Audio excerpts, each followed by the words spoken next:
નમસ્તે ખેડૂત મિત્રો, તમે વિડીયોના માધ્યમથી જોઈ શકો છો કે નિંદામણ તો બહુ થઈ ગયું છે, પણ 70 દિવસની મગફળી થઈ છે. કેટલા દિવસે ખોદવી એ પણ જરૂરથી અમને જણાવજો તમારા કોમેન્ટ દ્વારા.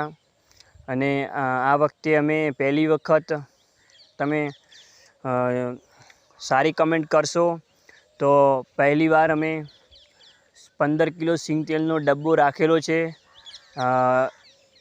એમને પર્સનલી કોન્ટેક કરી અને અમે 100% મોકલાવીશું.